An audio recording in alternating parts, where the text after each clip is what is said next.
یک مثلا از آن جمله اساسیت که اینها یکدیگر رو جبران میکنن و سبب پیشروی میشوند، یعنی یک رقابتی سالم ساخته میشود. و البته هر شخصی سالم میتواند در چنین رقابت پیشروی رو بیند و این یک دستاوردی باز مردم تاجیکستان است و به نزدیکی باز کنگرسی طیبان خلقی میشد در تاجیکستان 25 ایون و فکر میکنم که در اینجا باز چیزها، عقیده ها و پیشنهادهای نو، روابط های بینی مثلا کارمندان ساحه تیب خلقهای گوناگون و ما گفتن نماند که البته در خلقهای دیگر تیب آنها وجود دارد، انکشاف یافته است، ولی یکی از بهترین انکشاف یافته ترین و مکمل ترین تیب خلقی این تیب نیاگان ما است.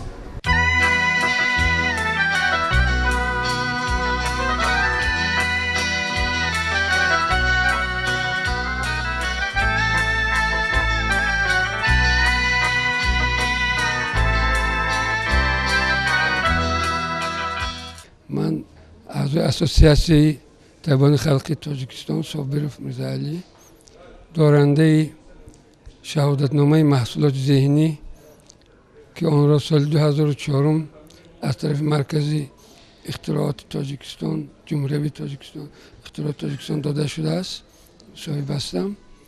اساساً توابط با اسلوب قوه دیامگنیتی دست روانه کرده شده است. خوب شد که در همین عنوان مرکزی همین جوی توابطگاه را کشیدن. اکنون مردم پورا میفهمند که طب معنوی چی است. طب معنوی که یکی اساسگذاران اساسی آن دکتر طاهری بودند، امروزها در 3 سمت روانه کرده شده است. یکی از آن نادرترین اسلوب آن توابط آبکنی سنگ تلخه به جراحی، به حس کنی درد. دومین سمتش این اصلاح کنی توابط علت یا که گریج سیستم ها را و سیمین سمتی که در توی معنوی حالا توابط رفته شده است، این توابط اولین دوره های توابط بیماری سرطان است. این توابط ها نقض رفته شده است، میتوانند که مردم استفاده برند.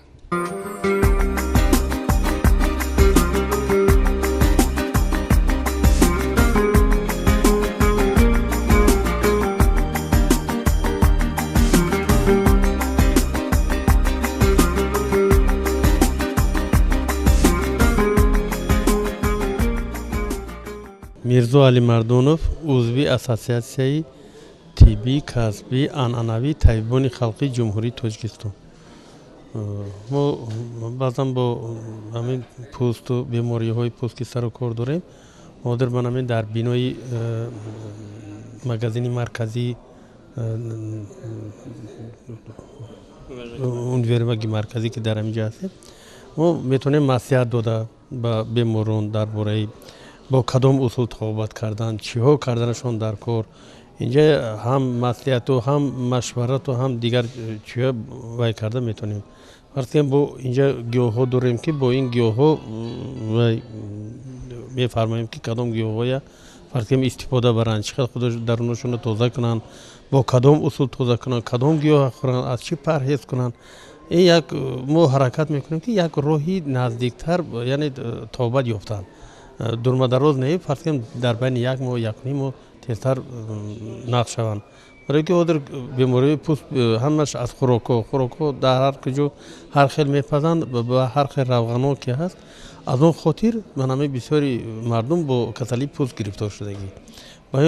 برای همین ما فقط نصیحت میتیم که من کدام گیاهی که در کار است اینجا تیار میکنیم، میتیم میفهمونیم و پرهیزکاری و دیگر ویش همیشه میبینیم. من اینجا با کتابات هست، میتونن از این کتابای مطالعه کنن، از این بهره برن و چیزی که لازم هست ما اینجا توصیه کرده میتونیم اویدی همین.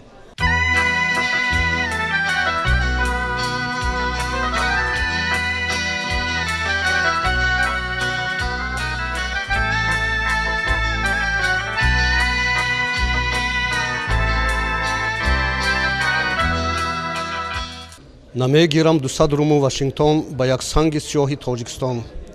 албатта сокинони муҳтарами Тоҷикистони азиз бояд донем ки ҳар як гулу гиёҳ, ҳар як пори санги мо барои мо азиз аст ва ҳар як ин барои мо дороворӣ аст. имрӯзҳо ки мавсими баҳор аст, бовар кунед ки аллакай барои инсон як рӯҳи тоза мебахшад. ин худаш аслан фасли як нозанин зиндашавии табиат. имрӯзҳо мардум бисёртар ба гулу гиёҳҳое ки хосияти тавбатӣ доранд албатта ниёз доранд ва имрӯзҳо дар ошонаи дуюми фурӯшгоҳи марказии шаҳри Душанбе беҳтарин гиёҳҳои шифоӣ аллакай ҷамъ омадааст ки дар инҷо табибони машҳур кор мекунанд ва албатта мардум метавонанд ки ба инҷо муроҷиат кунанд ва ба бисёр гулу гиёҳҳои он ки хосиятҳои шифоӣ дорад албатта маслиҳатҳои муфид гиранд ва омада ҳатто аз чойҳои тавбатӣ инҷо истифода баранд, нӯшанд. мо албатта боварӣ дорем ки мардуми ниёзманд ба инҷо бештар кӯшиш мекунанд то ин ки мардум чӣ қадар шифо ёбад. ин барои оянда ҷамъияти солими мо зарур аст. чунки тан сиҳат бошад агар хотир ҷамъ дон ки луқмону сикандар аз ту кам.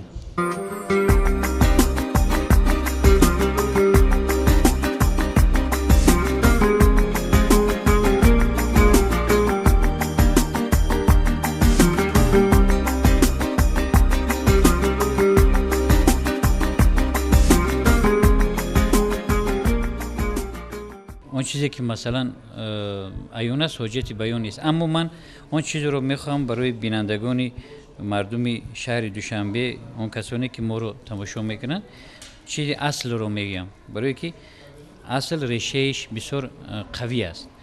дар ин масалан дар ҳамин гиёҳ чое ки ҳамин андак аст, як миқдори хеле кам аст, масалан бигзор ҳаминҷа 15 грамм бошад, 20 грамм бошад, аммо гиёҳҳое дорад ки ҷавоби мумкин садҳо гиёҳҳо, садҳо ҳаб, садҳо доруҳабҳое ки аз дигар хориҷи кишвар мебиёянд ба дорухонаҳои мо медарояд ва мардум солҳои зиёд саргардон мешаванд, дар беморхонаҳо бистарӣ мешаванд.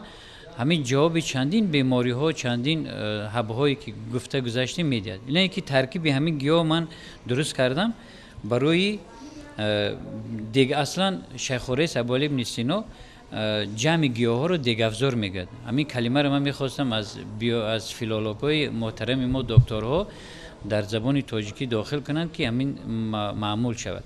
дегафзор барои дардҳои сар, бехобӣ, фишори баланди хун, дардҳои қафаси сина, бемориҳои сурхрӯда, бемориҳои ҷигар, талхадон, бемории ғадуди зери меъда, бемории қанд, дардҳои миён, бемории раги қӯян, баъд порашавии мушакҳо. бисёро масалан дар садамаҳои зиёда гирифтор мешаванд, дар зимистон меафтанд ва ҳамин мушакҳои бадани инсон гоҳе каҷ шуда пора мешавад. ҳамин гиёҳ дегафзоре ки ман дуруст кардам ба ҳамин дардо кӯмак мерасонад. болои ин бемориҳои Паркинсон мегӯянд, як беморӣ аст ки масалан муддати садамаҳои гуногун мехӯранд, дасту поҳо меларзад. болои ин бемории зиққи нафас, яъне ки дар як дохили як қутичаи майда ки аз 9 намуди гиёҳ, яъне ки мон касоне ки масалан табиб ҳастанд, ба гиёҳҳои пизишкӣ сару кор доранд, бигзор ки аз ҳамин гиёҳҳои шифобахше ки дар инҷо мо дуруст кардем истифода баранд. яъне ки гиёҳҳо чи аст барои он беморие ки номбар кардем. якумаш рӯян аст, дуюмаш ҳазориспанди кӯҳӣ аст, адонис мегӯянд, сеюмаш хатми аст, гули хайрӣ мегӯянд, чорумаш ҳазориспанд аст, гармала мегӯянд, панҷумаш капирси, яъне ин кавар аст, кабар мегӯянд, шашумаш чойкаҳак, зверобой аст, ҳафтумаш ҳазорбарг, тисчилистник аст, ҳаштумаш зарпоша, пижма аст ва нуҳумаш селдерей, яъне ки селдерей амирӯз дар бозорҳои ки пойтахти мо карафс мегӯянд, бисёр фурӯхта мешавад, ҳам селдерей карафс, ҳам испанох. яъне ҳамин 9 гиёҳе ки ман дуруст кардам бо аз ҷамъи гиёҳҳои гуногун ба чанд бемориҳое ки номбар кардам кӯмаки хуб расонд. аслан вақте ки кори ҷигар ба танзим меояд, кори талха беҳ мешавад, талхадон ба кор шурӯъ мекунад, рӯдаи дувозангушта ҳазми таомро дар меъда ба танзим меорад. боқӣ масалан вақте ки кирмои организм худи кирмо дар рӯдаҳои ғавс, дар рӯдаи борик, рӯдаи ғавси кӯррӯда, дигар рӯдаҳо ки дуруст шуд, ҳолати бадан дигаргун мешавад. ҳар гуна доғҳое ки дар чеҳраҳои хонумҳо пайдо мешавад аз ҳисоби заҳматҳои дохили рӯдаҳо аст. вақте ки рӯдаҳо тоза мешавад, خون میکشد به جگر، بعد از چهره نور میبرد، روشن میشود، درست میشود، و تنظیم میبرد، کاری خوب نظم میشود، مثلا چشم روشن میشود، صداهای گوناگونی گوشگو میشود، خوب نظم میرود. باقی من از مردم کشورمون، از مردمی که در پایتخت عزیزمون زندگی میکنن، تمنای آن رو دارم که الکی بهار نیمش گذشته هم باشد، از گیاهای شفابخش خیلی بهره‌ور گردند. بسیارتر دانش‌های قوی مثلا دانستن گیاه‌پزشکی رو درست کنند. در خونه‌شون یک گیاه طبی باید، یک کتابی طبی باید باشد. هیچ گپی ندارد. استاد ملازور طاهری چندین کتاب‌ها رو به نشر رسانده است. این در کتابخانه ما که پیش بینندگان در نوارها معلوم هستند، گیرند خوانند، تصورات پیدا کنند، نه به بیمارخانه مراجعت میکنند نه به طبیب خود میشوند و تندرستیشون باقی میماند. درباره شلوک، یعنی شلوک زلوک از دورهای قدیم معمول است و مردمی که نوبسته طبیب بودن یا نبودند و زیایی بودن یا نبودن، عموما مردمی که با تیب نیاگون، تیب مردمی سر و کار داشتن، اندکی هم از باباها و ماماها درک یافته بودن که زلوک تازه کننده خونی ترکیب بدن است، مورد استفاده قرار می گرفت. یعنی که زلوکی که در پیش ما در چشم سر ما معلوم است، یعنی که زلوکی که رخی سرخ دارد. مثلا در تاجیکستان ما همین دو نمود است، یک نمودش سبز سیاه است، چون سیاه است، نمود دیگرش که توبتی است به می شکل است. شاید در جهان شلوک‌های گوناگون زندگی کنند، حیات به سر برند، اما همین زلوکی که حاضر معلوم است با همین خطهای سرخ دو طرفی بدنش برای توبتی مورد استفاده قرار میگیرد. حالا که مثلا وقتی شکفتنی گلی لاله است، پیشتر ما میدونستیم، باباهامون میگفتن، مردم دانشمند، حکیمان دانشمند هم میگفتن که وقتی که گلی لاله سر میزند میشکفد، وقتی فرا میرسد برای تازه کردن گرفتن خونی ترکیبی بدن. کدام نمودی خون؟ مثلا خون در ارگانیسم مدت‌های کوتاه زیادی دارد.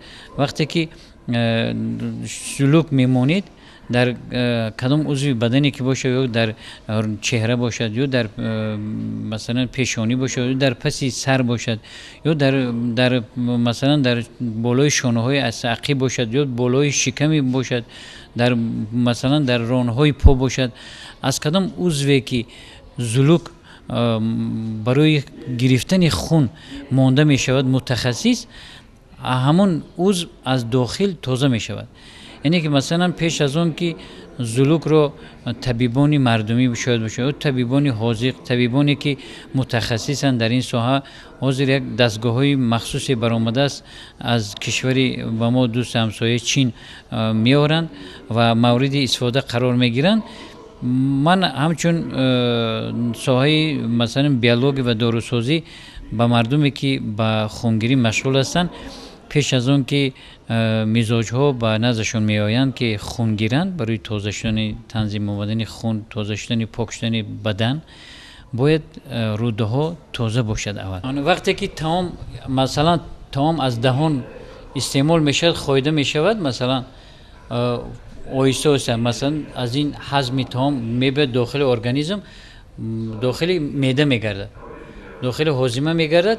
از اینجا مثلا برای برآمده رفتن روده دوز انگشته آیسته بر روده‌های مثلا باریک در اینجا حل شده آمده بر روده غوث، عاقبت برآمده رفتنش این یک پروسسی وزنینه که در ارگانیسم پروردگار حس کرده است آدمی را که اینجا مثلا پیدا می شود.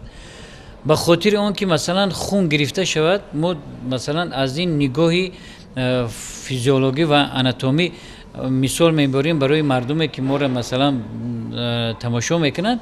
اصلا تازه کردن درون روده ها به خاطر چی است که وقتی که مدت مثلا پیرانسالا مثلا پیرانسینی سالا گذشتگی مدتی 30 سال 40 سال 50 سال داخل همین هم معده، داخل روده دوز انگشته، داخل روده های باریک همین قدری که این کج های زیادی هست، در هر یک کجیش چقدر شلق میگن به زبان روسی، اون زهر و زقوم هایی که مثلا در اینجاها سالهای طولانی ذخیره شده خوابیده است، وقتی که مثلا اسهال می شود، یعنی که با واسطه از مقعد کلیزما کردن میگن حقنه کردن.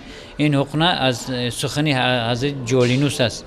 وقتی که از اینجا حقنه میکنن که بالا میبرد، همین چرکینه های افلاسی که داخل انیم روده های کج هست تا روده غوث است همین تازه می شود.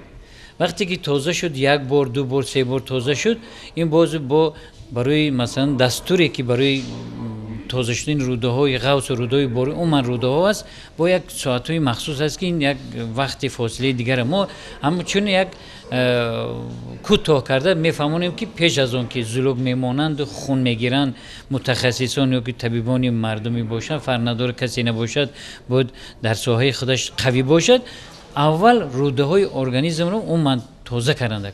از مثلا در داروخانه ما چندین نمود گیاه هست، چندین نمود حب ها هست. مثلا بیسکادیل میتواند تنظیم کننده تازه کننده روده ها باشد. مثلا سنوی مکی هم میتواند مثلا حب هاش حب دارد. کروشین گفته خلنجان میگن به زبان تاجیکی، اونم میتواند تازه کننده روده ها باشد.